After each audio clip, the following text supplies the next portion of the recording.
Hey guys, welcome back to the video. I'm Luke, an ACA qualified accountant, having passed all 15 of my ACA exams at the first attempt while studying at a Big Four firm.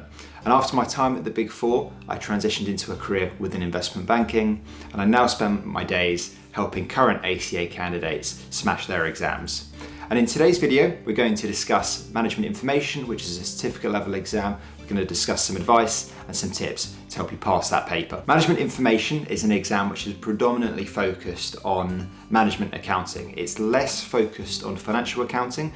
That's a topic which is covered in the accounting certificate level exam.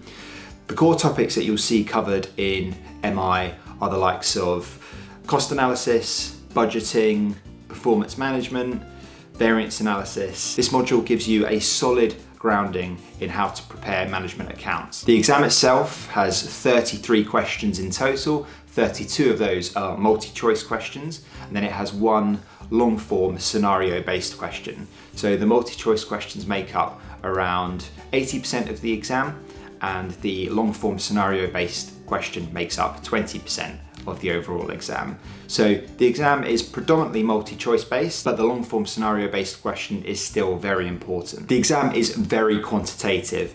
If you have a maths background, your maths degree, or you just enjoy maths-based questions, then you're probably going to like this exam.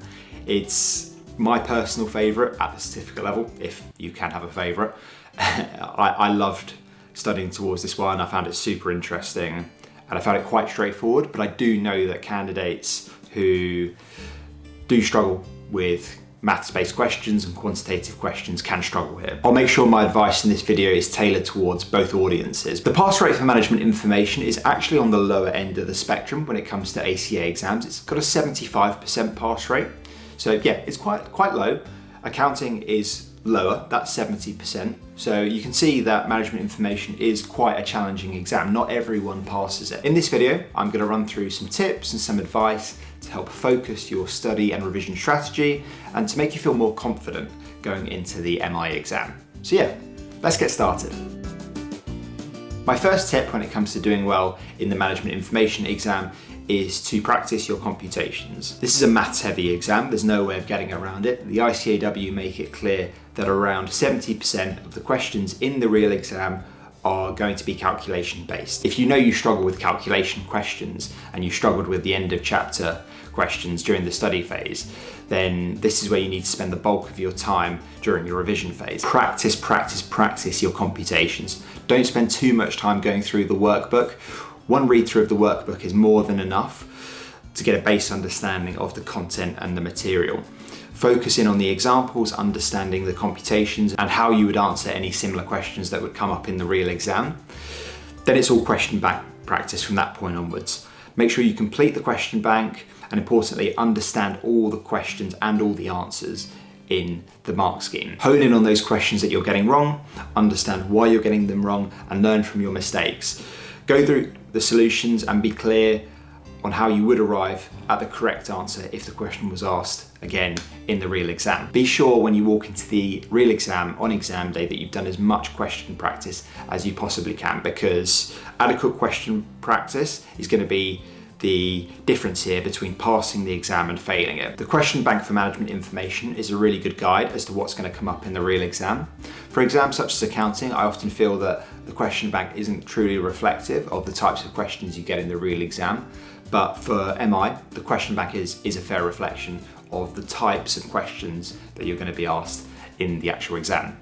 So if you can get comfortable with the questions in the question bank, and you can understand those questions and be comfortable with the concepts that underpin them, then you're going to be well prepared for the real exam.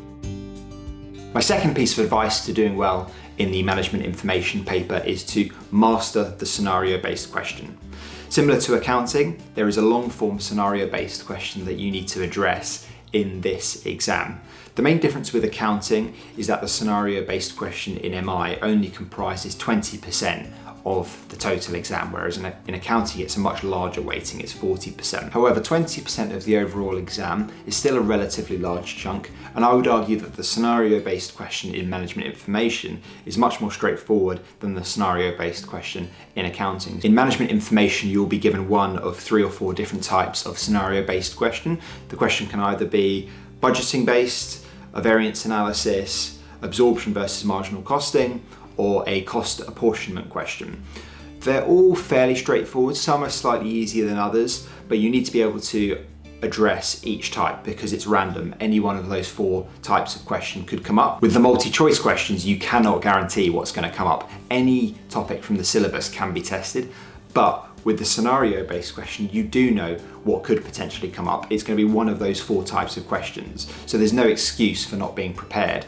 If you are well prepared, you can easily accumulate 15 to 20 of the marks. If you can get 17, 18, 19 marks on the scenario-based question, that's going to take a lot of pressure off you for the multi-choice questions because it's impossible to predict what can come up in the multi-choice, but you do know what's going to come up in the scenario. Go through the question bank and do a lot of practice on those 4 scenario-based questions. Make sure you're comfortable with all of the 4 different types of question. When I sat my exam, I was given a variance analysis question, and I'd done so much practice of variance analysis questions that I felt super confident answering the question. I felt I did a good job with it. So mentally, this took a lot of pressure off when I answered the multi-choice questions afterwards, which I think really helped with my overall performance. And I want you to feel the same way. I want you to feel like you've smashed your scenario-based questions so you can relax into the multi-choice questions and hopefully perform a little bit better on that section.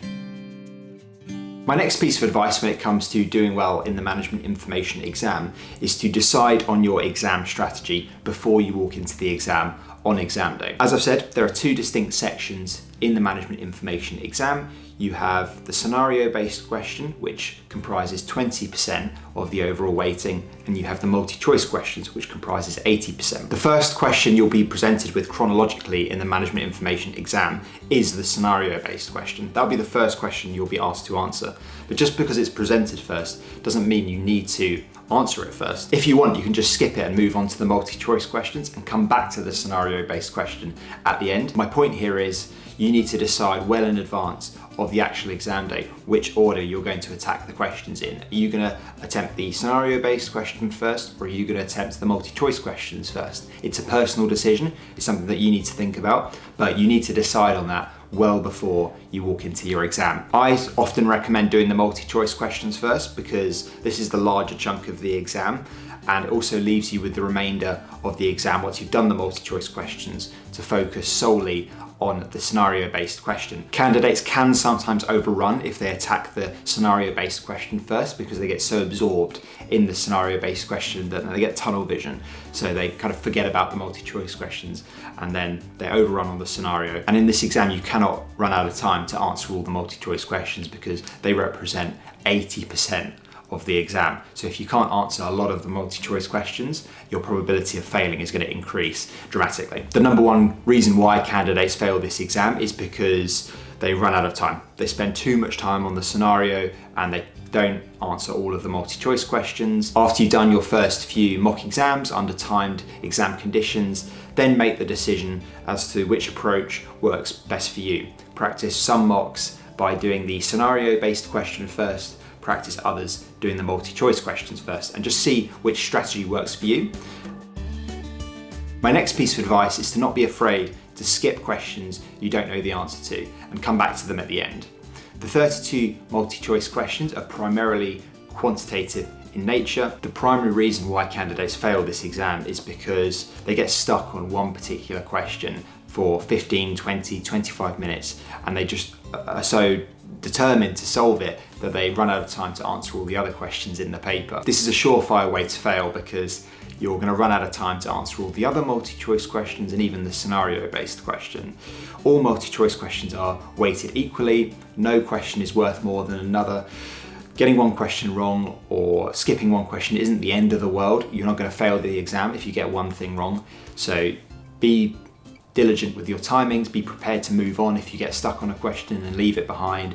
I appreciate it can be a bit frustrating when you feel like you could potentially work out the answer if you had more time, but that's just the nature of ACA exams. You don't need to get everything right. Getting one question wrong or skipping it is not a big deal in the grand scheme of things. It's a 55% pass mark exam. You don't need to get absolutely everything right. You just need to get just over half right. There'll be plenty of good opportunities for you to accumulate easy marks further on in the paper, so don't stress over one small question. People who finish ACA exams are much more likely to pass than those that don't finish, even if you don't know all of the material inside out, even if you're not an expert in management accounting.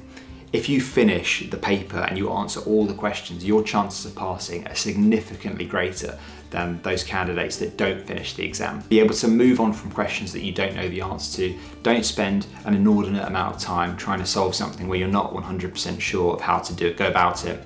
Swallow your pride and move on to the next question. My next piece of advice is to focus in on the fundamentals and the core topics that you're taught in management information.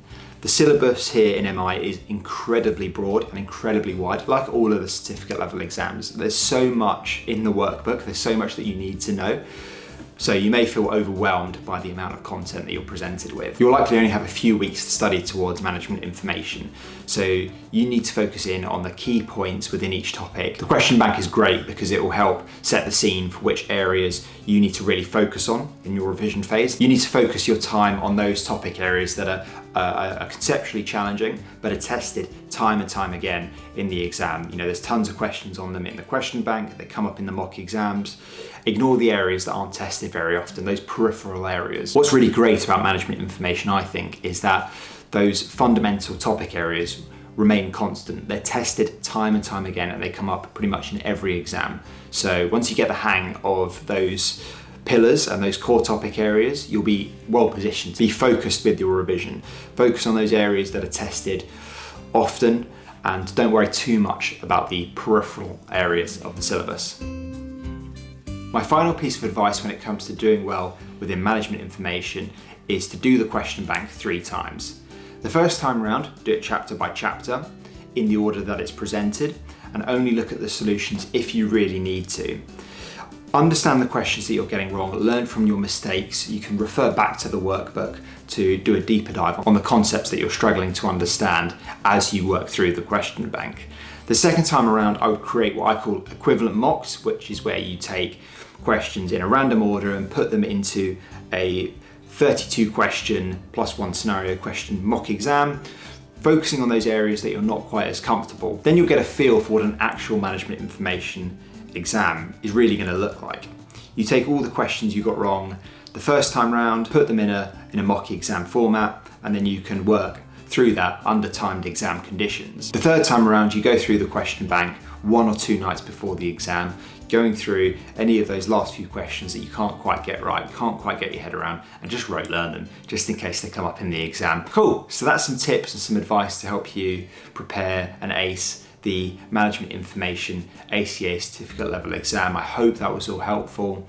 To conclude, you need to get comfortable with the quantitative nature of the exam. So to do that, I would recommend a hell of a lot of question practice, get through the question bank multiple times, pick out a strategy before you go into the exam, be clear on whether you're going to attack the scenario-based question first or the multi-choice questions first. It's not a super time-pressured exam, so don't worry too much about running out of time, and focus on the core topics when you're revising. Don't worry too much about those peripheral areas that aren't tested that much. Focus in on the core fundamental areas of management accounting. If you found the video helpful, please feel free to like and subscribe. I'm making tons of videos about the ACA qualification, so if you want to come along for that journey, that would be great. Any questions about management information, the certificate level, the ACA qualification as a whole, please feel free to fire them off in the comments, and I'll see you guys in the next video.